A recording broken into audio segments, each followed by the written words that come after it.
El ser humano ha buscado respuestas sobre lo que sucede después de la muerte desde tiempos inmemoriales. ¿Qué ocurre con el alma una vez que el cuerpo fallece?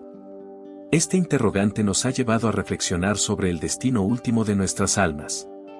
En este video, exploraremos diversas perspectivas y enseñanzas sobre este tema tan misterioso y fundamental en la vida de todo ser humano. ¿Qué sucede después de la muerte? ¿A dónde va el alma a morir? Muchas veces nos enfrentamos a este gran interrogante y simplemente no sabemos su respuesta. ¿Qué sucede después de que una persona fallece? ¿A dónde va su alma? ¿Al infierno, al cielo, al purgatorio, o simplemente el alma reposa con el cuerpo hasta el momento en que Dios decida qué sucede con nosotros? En fin, la muerte es un misterio. Quédate hasta el final y podrás descubrir qué hay después de la muerte. Quizás haya fallecido algún ser querido y sientas que ya no puedes más, que el dolor te invade y quizás sientas que jamás volverás a ser feliz. Pero quiero que sepas que Dios nos da una esperanza y espero que te quedes escuchando esta humilde enseñanza y recibas lo que Dios tiene para ti. Hablar de muerte es algo que a muchos no nos gusta, ni pensarlo ni hablarlo. La muerte fue creada por el pecado, es la forma en que Dios quiso darnos una lección por nuestra desobediencia.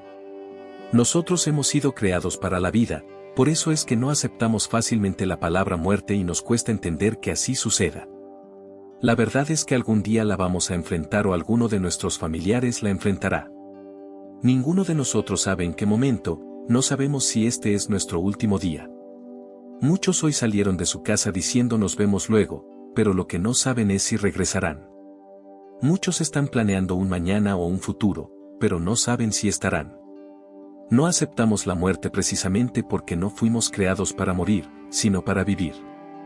Es por eso que nosotros, los seres humanos, nos aferramos a la vida, porque en nuestro corazón tenemos el deseo de la eternidad. Mientras haya vida, hay oportunidades, pero nadie sabe cuándo es su última oportunidad. Por eso hay que vivir siempre como si hoy fuera el último día, pues es santo vivir así. Todos moriremos, aunque no sabemos cómo, ni cuándo, ni dónde. Pero quien se equivoca en este trance no podrá rectificar en toda la eternidad. Para muchas personas, la muerte es como una coma, pero para otros es como un punto. Para quienes tienen la muerte como un punto, viven la vida como quienes hacen y deshacen, porque piensan que solo hay una vida.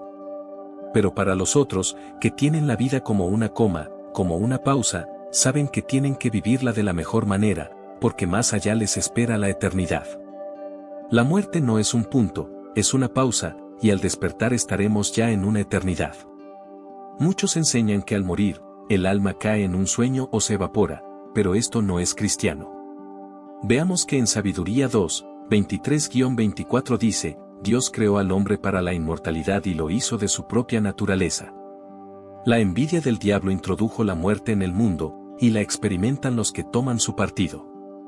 Inmortal significa lo que Jesucristo le dijo a Marta cuando murió Lázaro, el que cree en mí, aunque haya muerto, vivirá, y el que está vivo y cree en mí, no morirá para siempre.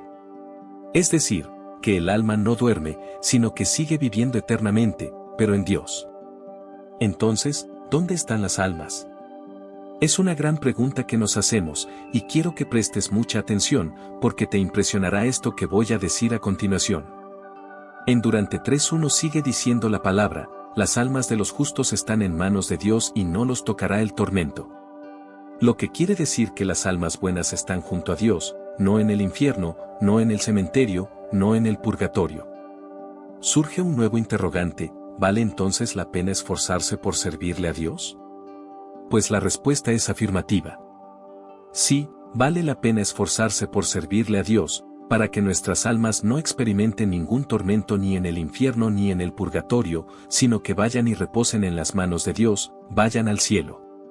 En Sabiduría 3:2 sigue diciendo la palabra, la gente insensata pensaba que moría, consideraba su muerte como una desgracia y su partida de entre nosotros como destrucción, pero ellos están en paz. Insensatos son los que no creen en Dios, los que buscan su propia razón, su forma de pensar. Piensan que el que se murió, y que no vale la pena rezar por ellos, pero dice la Biblia que ellos están en paz. Por eso, de ahí la frase que decimos frecuentemente, que en paz descanse, porque sabemos que el alma de una persona justa descansa en la paz de Dios y en las manos de Dios. Si vemos, muchas personas tienen estas creencias de que el que murió, murió, pero he atendido a muchas personas que me dicen, hermano, las puertas en la noche latina me jalan mi cobija, me tiran mi ventana, me meto acá en la pared, y he tenido que hablar con muchas personas y les digo, alguien murió en la casa, algún familiar. Y me han dicho, sí, mi papá murió o mi mamá, y yo les digo, son muchas formas de que un alma está manifestándose, pidiendo oración. No te está asustando, no es algo malo, sino que simplemente te está pidiendo oración. Quiero más adelante montar un video sobre este tema que es muy importante, cómo se manifiestan las almas del purgatorio en los hogares. Es importante y lo voy a hacer, quiero que me dejes tu comentario si te interesa este video y con mucho gusto lo voy a hacer. Seguimos en Sabiduría 3:4 donde dice, pues aunque a los ojos de los hombres sean castigados, ellos esperaban de lleno la inmortalidad, sufrieron pequeños castigos, recibirán grandes favores, porque Dios los puso a prueba y los encontró dignos de ir. Es decir, nuestra alma es inmortal, Dios nos prepara para recibir ese gran favor que es la vida eterna. Y qué bonito esto, eso nos da tranquilidad de saber que nuestros familiares que han partido a la eternidad se encuentran en la presencia de Dios. Pedro, en algún momento no creyó en Jesucristo, cuando él le dijo que lo iban a matar y luego que al tercer día resucitaría, a lo que Pedro le contestó, apártate, a lo que Pedro le contestó, apártate de mí, además, porque ya no piensas como Dios, sino como los hombres. Esto le dijo Jesús a Pedro. Al igual que Jesucristo, también de nosotros se han burlado, creyendo que estamos locos porque decimos que vamos a resucitar o que vamos a vivir eternamente. Pues esas personas no saben el premio que nos espera.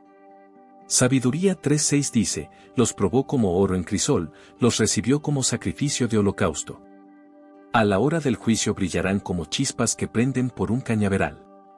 Gobernarán nación, someterán pueblos, y el Señor reinará sobre ellos eternamente. Los que confían en Él comprenderán la verdad, los fieles a su amor seguirán a su lado, porque quiere a sus devotos, se apiada de ellos, por sus elegidos. O sea, que las pruebas van a ser difíciles, pero al final estaremos en Dios y tendremos nuestro premio, y el premio que es la vida eterna estar con el Señor.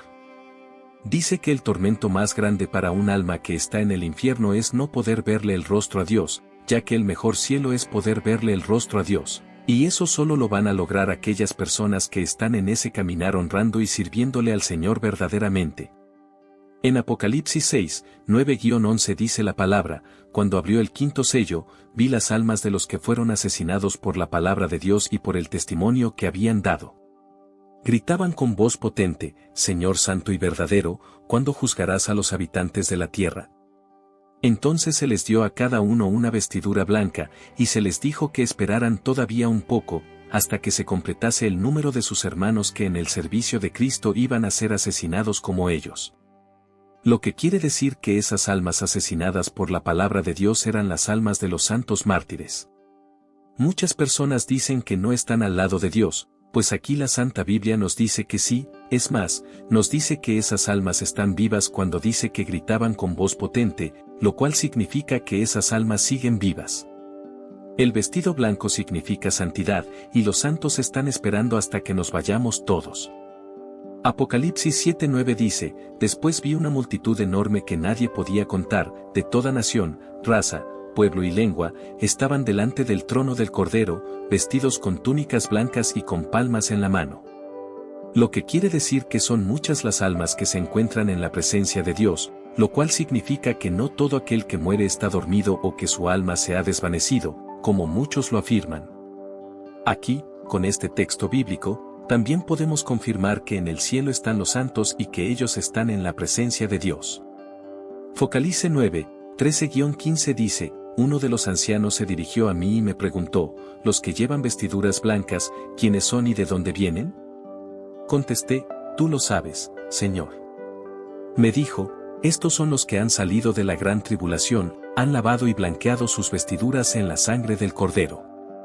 Por eso están ante el trono de Dios, le dan culto día y noche en su templo, y el que se sienta en el trono habita entre ellos. Es decir, que estos son los santos. Ahora te pregunto, ¿quieres servirle a Dios, dar la vida por Él para que tu alma pueda vivir eternamente en la presencia de Dios? El alma de la persona que se encuentra en pecado se condena, pero hay dos clases de condena, una condena parcial o temporal, y una condena total o definitiva para siempre, y quien decide esto solo es Dios. En Mateo 5, 25-26 dice, con quien tienes pleito, busca rápidamente un acuerdo mientras vas de camino con él, si no, te entregará al juez, el juez al comisario, y te meterán en la cárcel. Te aseguro que no saldrás hasta haber pagado el último centavo. Aquí nos dice que ese juez es Dios y que esa cárcel es el purgatorio, que no saldrá la persona de ahí hasta pagar totalmente. Mateo 25, 31, 33 y Mateo 25 horas y 41 minutos dice, cuando el Hijo del Hombre llegue con majestad, acompañado de todos sus ángeles, se sentarán en su trono de gloria, y todas las naciones serán reunidas en su presencia. Él separará unos de otros, como un pastor separa las ovejas de las cabras. Colocará a las ovejas a su derecha y a las cabras a su izquierda. Después dirá a los de su izquierda, apártense de mí, malditos. Vayan al fuego eterno, preparado para el diablo. Aquí en esta cita bíblica nos está hablando del infierno, cuando se refiere al fuego eterno, es decir, a la condena total o definitiva. Dios es el juez, el justo juez, quien decide según nuestra vida que merece nuestra alma, si el cielo, el purgatorio o el infierno. Primera de Juan 5:16 dice, si uno ve a su hermano cometiendo un pecado que no lleva a la muerte, rece, y Dios dará vida al hermano. Me refiero a los que cometen pecados que nos llevan a la muerte, porque hay pecados que son mortales. Por ellos no digo que porque rece toda maldad es pecado, pero hay pecados que no acarrean la muerte. De esta forma nos damos cuenta de que sí hay pecados que llevan al infierno y otros al purgatorio, y la cita bíblica nos dice qué clase de pecados son para que nadie juzgue al otro, porque Dios es el único juez que juzga, sabe y decide quién para en el cielo, en el infierno o en el purgatorio. Mateo 12:32 dice que el que blasfema contra el Espíritu Santo no será perdonado ni en este mundo ni en el otro. Lo que quiere decir que en el purgatorio se pueden perdonar pecados y se puede ayudar a las almas, porque el que va al cielo no necesita oración ni ser ayudado, y por el que va al infierno ya no se puede orar por él. Entonces, las Escrituras se están refiriendo al purgatorio, como dice en Primera de Juan, que por esos que murieron en pecado mortal ya no se debe, ahora entonces lógicamente por las almas que van al purgatorio. Si es por eso que la doctrina católica cree en la existencia del purgatorio. De esta forma, llegamos a la conclusión de que después de la muerte hay vida eterna para el alma de aquella persona que en vida le sirvió a Dios, y hay purgatorio para el alma de aquellas personas que cometieron pecados que no conllevan necesariamente a la muerte, pero que se deben rectificar y limpiar antes de ir al cielo, y al infierno para aquellas personas que cometieron un pecado que permitió que su alma se ganara el fuego eterno, y de cuyo lugar no saldrán jamás. ¿A dónde quieres que sea llevada tu alma? ¿Al cielo, al purgatorio o al infierno? Recordando que cuando tú entras al cielo, nunca más saldrás de ahí, cuando entras al infierno, nunca más saldrás de ahí, y cuando vas al purgatorio, entramos allí para purificarnos y entrar al cielo. Por eso debemos orar por nuestros seres queridos que aún están en el purgatorio, oremos por ellos para que puedan salir de ahí, para que puedan purificarse, ir a la presencia de Dios y descansar en paz, descansar en la gloria del Señor. Después de explorar distintas enseñanzas y reflexionar sobre el destino del alma, queda en nosotros la pregunta crucial, ¿dónde queremos que sea llevada nuestra alma? ¿Al cielo, al purgatorio o al infierno? Recordemos que nuestras acciones en vida tienen un impacto en el destino eterno de nuestra alma.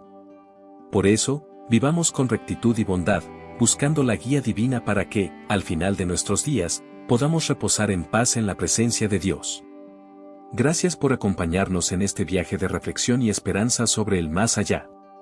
No olvides suscribirte para más contenido inspirador, deja tus comentarios compartiendo tus pensamientos y experiencias, y no te olvides de darle me gusta si este video te ha sido útil.